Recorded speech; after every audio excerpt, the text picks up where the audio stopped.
नमस्कार दर्शक बंधु पब्लिक आवाज को आम आपको स्वागत करुँ। आप जानी भुवनेश्वर बापूजी नगर में खोली जावेद हबीब सैलून आउटलेट स्वास्थ्य और सौंदर्य प्रति जत्नवान ग्राहक को सेवा जोगेदब यही आउटलेट ग्राहक मानक नामी ब्रांड सैलून और सेवा सहज और सुविधा पाई पारिबे।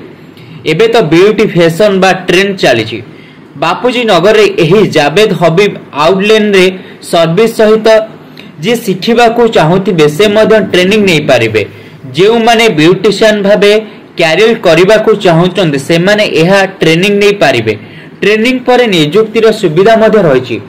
बॉलीवुड रो अभिनेता सुभाषिष शर्मा मुख्य अतिथि भाबे जोगदे एहार उद्घाटन करिथिले आ लोकमानकर चाहिदा मध्य बढ़ैतिले।